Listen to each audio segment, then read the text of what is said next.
એને સાથીઓ કરનો આવવા દે પહેલા. તને આવડે? હા આવડે. ના તો આ માથા દાડ દેશે ને બરોબર.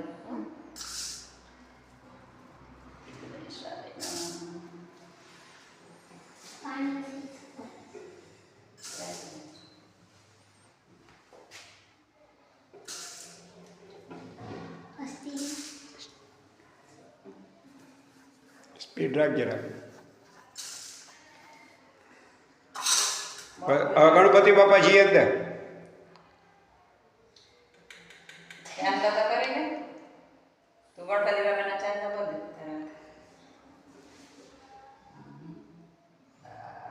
એ ગણ સાથિયા ઉપર ના બેહાડવાના હોય.